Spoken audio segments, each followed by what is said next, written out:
Hello friends, നമുക്കിന്നൊരു macaroni ഉണ്ടാക്കാം. അതായത് വിത്തൗട്ട് ചിക്കൻ, വിത്തൗട്ട് മീറ്റ്. അതാണ് വെജിറ്റബിൾ മക്രോണി. അത് വേണം പറയാൻ. പക്ഷെ നല്ല ടേസ്റ്റ് ആയിരിക്കും. നിങ്ങളെല്ലാവരും ഇതൊന്ന് പരീക്ഷിച്ച് നോക്കണം. സിമ്പിളായിട്ട് ചെയ്യാം ഇത്. ആദ്യമായിട്ട് കുറച്ച് മക്രോണി നിങ്ങളുടെ ആവശ്യാനുസരണം വേവിച്ച് ഉപ്പിട്ട് വേവിച്ച് വെള്ളം ഊറ്റാൻ വെക്കുക. അതിനുശേഷം ചെറിയ 2 തക്കാളി, പിന്നെ ഇഞ്ചി വെളുത്തുള്ളി ചെറുതായി കൊത്തി അരിഞ്ഞത്, പിന്നെ ഒരു 1.5 വലിപ്പത്തിലുള്ള ഒരു വലിയ സവാളയാണെങ്കിൽ 1 ചെറിയ സവാളയാണെങ്കിൽ 2 മീഡിയം. അതുപോലെ തന്നെ ക്യാപ്സിക്കം ഒരു പകുതി, വലുതിൻ്റെ ഒരു പകുതി ചെറുതായി കുത്തി നുറുക്കിയത്. അതുപോലെ തന്നെ പച്ചമുളക് ഒരു 4 പച്ചമുളക് ചെറുതായി കുത്തി അരിഞ്ഞത്. അതുപോലെ തന്നെ മല്ലിയില. ഇത്രയും ഐറ്റംസാണ് നമുക്ക് വേണ്ടത്. അതിനുശേഷം ഇതിലിപ്പോൾ നിങ്ങൾക്ക് വെജിറ്റബിൾ എന്തൊക്കെയുണ്ടോ അതെല്ലാം നമുക്ക് ഇതിൽ ആഡ് ചെയ്യാം. ക്യാരറ്റ് ആഡ് ചെയ്യാം. അതുപോലെ തന്നെ ക്യാപ്സിക്കം വേറെ കളർ ഉണ്ടെങ്കിൽ അതെല്ലാം ആഡ് ചെയ്യാം. പിന്നെ കറിവേപ്പില ഞാൻ ഇതിൽ ഉപയോഗിക്കുന്നില്ല, കാരണം ടേസ്റ്റ് മാറും. ഇനി ഇതെങ്ങനെ ഉണ്ടാക്കുന്നതെന്ന് ഞാൻ കാണിച്ചു തരാം. ചൂടായതിനു ശേഷം നമുക്ക് മസാലകൾ ഓരോന്നായിട്ടിട്ട് വഴറ്റാം. ആദ്യം നമുക്ക് സവാള വഴറ്റാം. കുറച്ച് പഞ്ചസാര, സവാള നമ്മൾ വഴറ്റുമ്പോഴേക്ക് കുറച്ച് പഞ്ചസാര ചേർത്താൽ പെട്ടെന്ന് വഴന്ന് കിട്ടും. അതോടൊപ്പം തന്നെ നല്ല ടേസ്റ്റ് ആയിരിക്കും. ഞാൻ സവാള ചേർത്തിട്ടുണ്ട്. അതോടൊപ്പം തന്നെ കുറച്ച് പഞ്ചസാരയും കൂടെ ചേർത്തിട്ടുണ്ട്. ഒരു 1/2 സ്പൂൺ പഞ്ചസാര ചേർത്തിട്ടുണ്ട്. നല്ലൊരു സ്മെല്ലും ആയിരിക്കും, പെട്ടെന്ന് വഴന്നും കിട്ടും. അപ്പോൾ ഇതൊന്ന് വഴറ്റിയിട്ട് വരാം.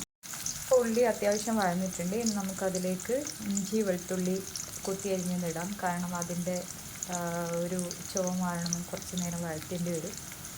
ഇഞ്ചി വെളുത്തുള്ളി ആഡ് ചെയ്തിട്ടുണ്ട്. ഇനി നമുക്കിത് ജസ്റ്റ് ഒന്ന് ഫ്രൈ ചെയ്തെടുക്കാം, ഒരു പച്ചമണം മാറുന്നത് വരെ.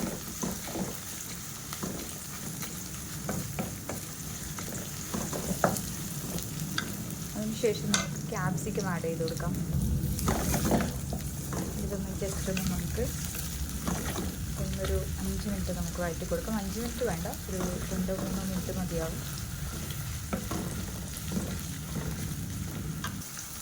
ഇത് ജസ്റ്റ് ഒന്ന് വെന്ത് കിട്ടിയിട്ടുണ്ട്. അതായത് അതിൻ്റെ പച്ചമണമൊക്കെ മാറിയിട്ടുണ്ട്. ഇനി നമുക്ക് ബാക്കിയുള്ള ഇൻഗ്രീഡിയൻസും കൂടെ ചേർക്കാം. അതായത് പച്ചമുളകും മല്ലിയില പിന്നെ തക്കാളി, ഇത് 3ഉം കൂടെ ചേർക്കാം. അതിനുശേഷം നമുക്ക് മസാലകൾ ചേർക്കാം. ഇത് നമുക്കിന് നന്നായിട്ടൊന്ന് വഴറ്റിയെടുത്ത് വരാം. ഇതിന് കൂടെ നമുക്കിപ്പം കുറച്ച് ഉപ്പ് ചേർക്കാം. അങ്ങനെയാണെങ്കിൽ ഉള്ള മസാലകളെല്ലാം പെട്ടെന്ന് വഴന്ന് കിട്ടും. ഒന്നുകൂടെ അതായത് നമുക്ക് എന്തായാലും ഉപ്പിൻ്റെ ആവശ്യമുണ്ടല്ലോ, നമ്മൾ ഉപ്പ് ഇട്ടിട്ടുണ്ടാവും. അപ്പം മസാല കുപ്പിയിലെങ്കിൽ പിന്നെ ടേസ്റ്റ് ഉണ്ടാവില്ല. അപ്പോൾ അത് കാരണം നമുക്ക് ഉപ്പ് ചേർക്കാം. ഇനി നമുക്കിതിലേക്ക് മസാലപ്പൊടികൾ ആഡ് ചെയ്യാം. അതായത് മുളക് പൊടി, കുറച്ച് കുരുമുളക് പൊടി, കുറച്ച് ഗരം മസാല, പിന്നെ അതുപോലെ തന്നെ മഞ്ഞൾ പൊടി. ഇത്രയും പൊടികളാണ് ഞാൻ ചേർക്കുന്നത്, വേറൊന്നും ചേർക്കുന്നില്ല. അതിനുശേഷം നമുക്കൊന്ന് അടച്ച് വെച്ച് വേവിക്കാം. അതപ്പം മസാലയും ഇതെല്ലാം കൂടെ ഒരുമിച്ച് വെന്ത് അതിൻ്റെ പച്ചമണമൊക്കെ മാറിക്കിട്ടും. പിന്നെ നമുക്ക് പാസ്ത ആഡ് ചെയ്യാം. ഇത് നിങ്ങൾ ഇങ്ങനെ കണ്ടിട്ട് വിചാരിക്കേണ്ട ഫുൾ എണ്ണയാണെന്ന്. ഇത് നമ്മുടെ തക്കാളിയുടെയും ഉള്ളിൻ്റെയൊക്കെ കുറച്ച് വെള്ളം കൂടെ ഇറങ്ങിയിട്ടുണ്ട്. അപ്പോൾ അതാണ്, ഓയിലല്ല. ഓക്കെ, ഇതാണ് ഞാൻ പൊടികൾ ചേർത്തത്.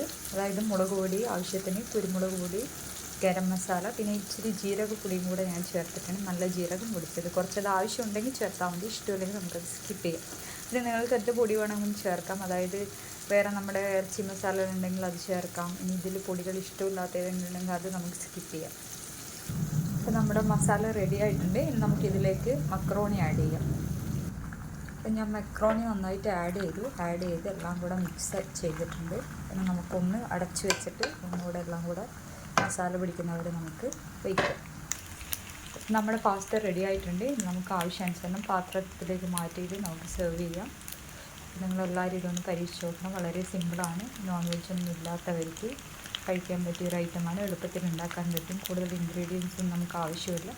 അപ്പോൾ അതുകൊണ്ട് എല്ലാവരും വീഡിയോ കാണുക. ഇഷ്ടപ്പെട്ട കമൻറ്റ് ചെയ്യുക, ലൈക്ക് ചെയ്യുക, ഷെയർ ചെയ്യുക. അതുപോലെ തന്നെ എൻ്റെ ഈ ചാനലൊന്ന് സബ്സ്ക്രൈബ് ചെയ്യുക. പുതിയൊരു വീഡിയോ ആയിട്ട് കാണാം. Okay, tata, thank you, by.